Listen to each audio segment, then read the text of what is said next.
Alors, nous sommes avec l'inspecteur Abdoulaye Sedi. Abdoulaye Sedi, bonjour.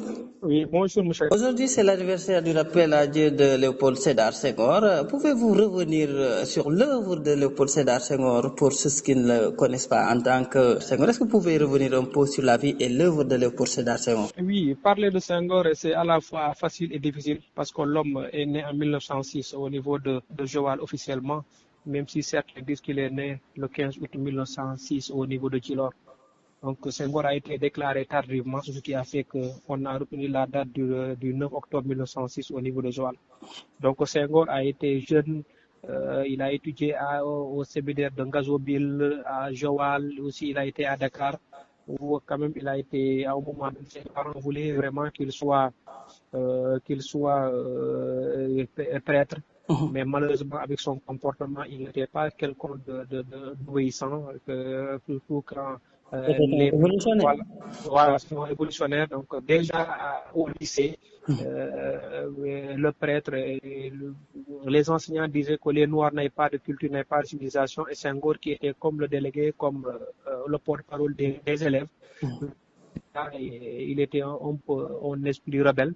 Donc malheureusement, on lui a dit que non, vous ne pouvez pas être prêtre, vous allez au niveau du lycée laïque pour continuer vos études. Donc c'était le grand espoir parce que lui, il voulait coûte que coûte devenir prêtre, mais malheureusement, il n'a pas pu l'être. Donc après, il sera donc premier agrégé noir, il sera en France, il entrera en politique jusqu'à devenir président de la République du Sénégal et entrer également à l'Académie française. Mais ce qui est marquant en tout cas dans la vie de Senghor, pour moi, je dirais que la vie de Senghor est une leçon de vie. Parce que quand vous regardez sur le plan de la pratique, il utilisait un principe très intéressant, ce que Montesquieu appelle la frugalité. Donc c'est quelqu'un qui n'aimait pas les dépenses grandioses. Donc Senghor évitait coûte que coûte la gabegie parce qu'il savait que le Sénégal était un pays pauvre. On ne pouvait pas donc faire certaines dépenses. Il fallait en tout cas donc, Économiser. économiser et mettre l'accent sur l'éducation, sur la culture et la formation en général. Donc cela, quand même, la frugalité, je retiens ça de Senghor. Oui. Mais également sur le plan, Oui, allez-y. voilà, sur le plan de respect de l'heure aussi. Oui. Parce que Senghor, c'était la ponctualité. Même son ancien ministre des Affaires étrangères, André Guilabert, le rappelle souvent. Il dit que Senghor, quand le conseil des souvent à 9h, mais à 9h05, il était sur place. Il n'hésitait pas à renvoyer ses ministres donc, au Conseil des ministres. Parce que vous savez, au Sénégal, on 120 secondes. Quand vous êtes convoqué à 9h, vous venez à 11h. Donc Senghor aussi respectait ce qu'on appelle la ponctualité, mais aussi le sens du dialogue. Oui. Senghor était un homme éminemment un homme du dialogue. Dialogue entre ethnies, dialogue entre race blanche et race noire, race noire. Donc, dialogue dans tous les domaines. Je pense que toute sa vie, en tout cas, peut être surtout résumée sur le dialogue. Parce que Là quand même, aussi, il a été... c'est une question d'actualité aussi. Dialogue entre aujourd'hui vraiment au Sénégal. Oui, Vous voyez ces discours. oui. Par rapport à ces discours-là, c'est parce que tout simplement, nous, on ignore un peu notre histoire. Je pense aussi ces gens qui sont en train souvent de parler à la télévision, dans les réseaux sociaux, ce sont des gens qui refusent en tout cas d'aller boire dans la source senghorienne. Parce que quand vous faites le constat, tous les hommes politiques ou bien intellectuels qui se réclament de Senghor sont de nature des gens très corrects. Ils n'insultent pas, ils sont là bienséance. Il a ce que Senghor appelle le code d'honneur sénégalais. Parce que quand vous lisez son livre, ce que je crois, publié en 1988 aux éditions Grasset, il a élaboré ce qu'on appelle le code d'honneur sénégalais qui définit ce qu'on appelle l'honnête homme sénégalais. Donc c'est le diom, c'est la kersa, c'est le teguin, donc qui est la bienséance. Je pense aujourd'hui, si ces jeunes ou bien ces acteurs politiques partent boire dans la source senghorienne, je pense que cela quand même pourrait en tout cas leur faire éviter en tout cas certains comportements. Professeur Abdoulaye Seydi Senghor aussi a réussi à tisser des liens avec les chefs religieux. Est-ce que vous pouvez nous expliquer aussi comment il a su réussir à ce point? Et oui, c'est cela, parce que comme je le dis tout à l'heure, Senghor, il est entré par hasard, comme il le dit, en politique en 1945, parce que c'est Lamine Gueye qui a forcé la main. Et quand Senghor est entré en politique, lui, le chrétien, il était un peu militaire sur le plan ethnique, il était sérère et aussi il était militaire sur le plan religieux en tant que chrétien. Mais quand il est arrivé, Lamine Gueye lui-même qui l'a pris par le bras et qui l'a amené, qui est allé le présenter à ces marabouts-là, Lamine Gueye, qui voulait coûte que coûte gagner l'élection de 1945. Donc Lamine Gueye a préparé Senghor, l'a aidé. Mais vous savez, comme la politique, c'est des alliances, mais également des ruptures. Donc, 1948, c'est la rupture entre Lamine Gueye et Senghor. Et en 1951, Senghor et Abbas Gueye vont former une liste. Donc, Abbas Gueye sera donc son policier. Mais Senghor, quand il a entamé sa campagne, il a fait ses tournées au niveau des sièges religieux, et notamment sa visite à Touba, quand il a dit au guide religieux Serigne Fallou Mbacké que si vous me soutenez et que je gagne l'élection de 1951 avec Abbas Gueye, je ferai tout en tout cas pour vous aider pour que vous puissiez terminer cette mosquée de Touba. C'est Serigne Fallou même qui a dit voilà l'homme politique que Serigne Touba aurait voté. Donc c'est comme ça que Senghor il a su respecter cela. Il a été soutenu par Touba, il a été soutenu par Tivaouane et également la famille Tall avec Seydou Nourou Tall.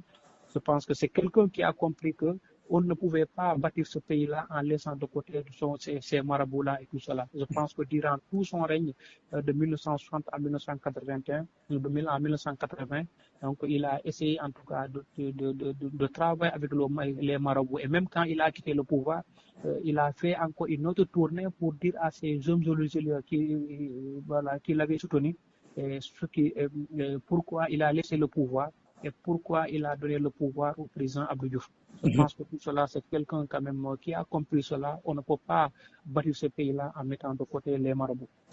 Notre dernière question, inspecteur Abdoulaye Seydi, c'est à propos de l'enterrement de Léopold Sédar Senghor à Bel-Air. Cette polémique-là sur l'enterrement de Léopold Sédar Senghor à Bel-Air, est-ce que vous pouvez revenir là-dessus? Oui, par rapport à son enterrement, je pense que là, je peux dire que Léopold Sédar Senghor lui-même qui est le responsable à tout cela, parce que c'est lui d'abord qui a écrit en 1961 dans un poème qui s'appelle Élégie de nuit, qui figure dans le recueil de poèmes nocturnes.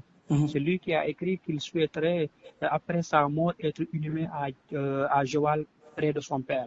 C'est lui qui l'a écrit noir sur blanc. Mais avec le temps, parce que nous sommes arrivés le 7 juin 1981, son fils est décédé, est mort par accident, Philippe Maguilène Senghor. Et quand Philippe est décédé, Senghor a décidé que Philippe soit inhumé au niveau de Bel-Air.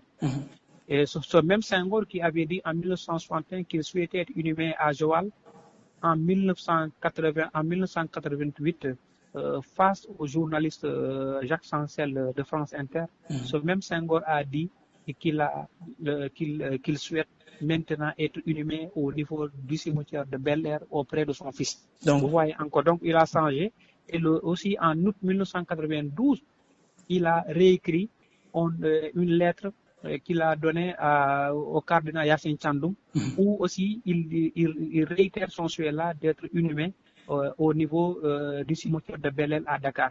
Mais ce même Senghor, en 1996, lors de son 90e anniversaire, il a écrit une lettre testament où il a dit noir sur blanc, il a remis cette lettre-là à Moustapha Niasse et d'autres de ses proches, où il a écrit noir sur blanc qu'il souhaitait maintenant être inhumé au niveau de Joal encore. Ah oui? Donc voilà, oui, en 1996. Donc c'est cela qui a créé un peu la confusion, mais Colette Senghor, c'est ce qui a fait après le décès de Senghor en 2001, Colette Senghor a décidé non, il faut qu'on respecte donc la volonté de Senghor, c'est-à-dire d'être inhumé auprès de son fils au niveau de Bel-Air. Mais du côté de sa famille, eux, ils privilégient que voilà, à Bel-Air.